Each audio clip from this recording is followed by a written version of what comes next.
Welcome to maths traders. Today Nifty updates. Morning வந்து இன்ஸ்டால வந்து நம்ம ஸ்டோரி வந்து அப்லோட் பண்ணியிருந்தோம். என்ன லெவல்ஸ் அப்படின்னு பார்த்தோம் அப்படின்னா 23,550 கால் ஆப்ஷனு. ஸோ என்ட்ரி பார்த்தீங்கன்னா 112. ஸோ டார்கெட் பார்த்தீங்கன்னா 165. நம்மளோட ஸ்டூடெண்ட்ஸ் குரூப்பில் நம்ம அப்டேட் கொடுத்தனால ஸோ இன்ஸ்டால போஸ்ட் பண்ண டிலே ஆயிடுச்சு.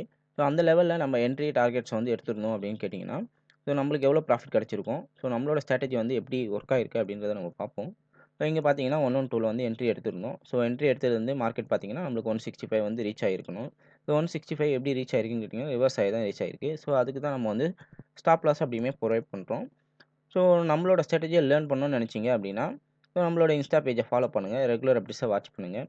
நம்ம வந்து ஒன்லி ஃபார்முலாஸை மட்டும் தான் வச்சு யூஸ் பண்ணுறோம். No support and resistance plus வந்து இண்டிகேட்டர்ஸு எதையுமே நம்ம பார்க்க தேவையில்ல.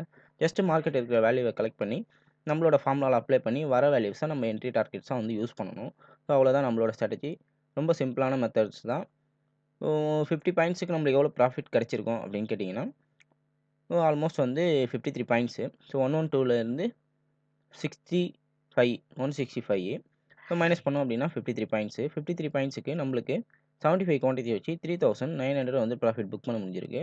ஒரு இன்ட்ராடேல 50 பாயிண்ட்ஸ் அப்படின்றது நம்மளோட ஸ்ட்ராட்டஜியில் மட்டும் தான் நடக்கும். ஸோ நம்மளோட ஸ்ட்ராட்டஜியை லேர்ன் பண்ணணும்னு நினச்சிங்க அப்படின்னா நம்மளோட இன்ஸ்டா பேஜை ஃபாலோ பண்ணுங்கள், ரெகுலர் அப்டேட்ஸாக வாட்ச் பண்ணுங்கள். தேங்க்யூ ஃபார் வாட்சிங் மேத் ட்ரேடர்ஸ்.